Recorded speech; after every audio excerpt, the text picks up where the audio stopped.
ఇక జూబ్లీహిల్స్ ఉప ఎన్నికలు గెలిపే లక్ష్యంగా బీజేపీ ప్రచారంలో దూసుకుపోతోంది. వెంగళరావు నగర్ డివిజన్ మధురానగర్లో ప్రచారం నిర్వహించారు.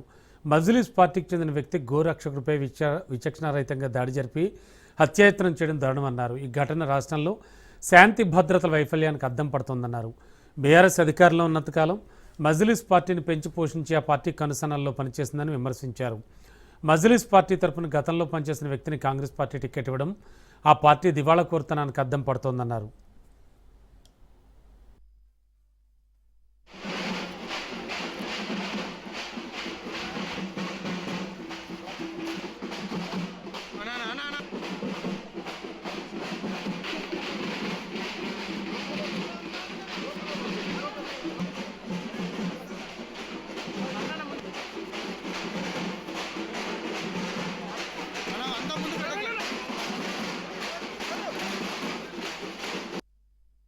జూబ్లీహిల్స్ ఎన్నికల ప్రచార కార్యక్రమం ప్రారంభమైంది. బీజేపీ తరఫున ఆదివారం రోజు అఫీషియల్ గా మా యొక్క ప్రచారం ప్రారంభం కానుంది.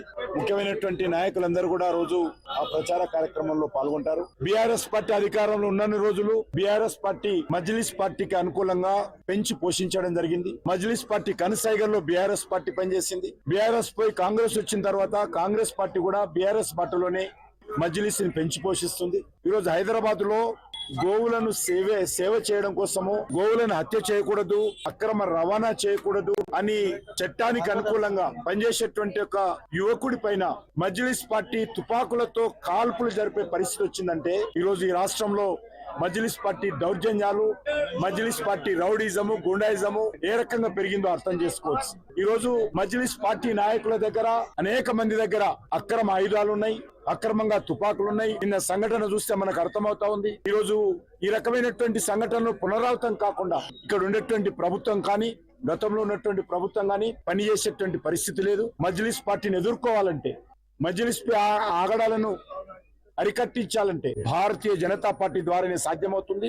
ఈరోజు జూబ్లీహిల్స్ లో కూడా కాంగ్రెస్ పార్టీ మజ్లిస్ పార్టీ సహకారంతో, మజ్లిస్ పార్టీ మద్దతుతో గతంలో మజ్లిస్ పార్టీ తరఫున పోటీ చేసినటువంటి అభ్యర్థిని ఈరోజు రంగంలో పెట్టడము కాంగ్రెస్ పార్టీ యొక్క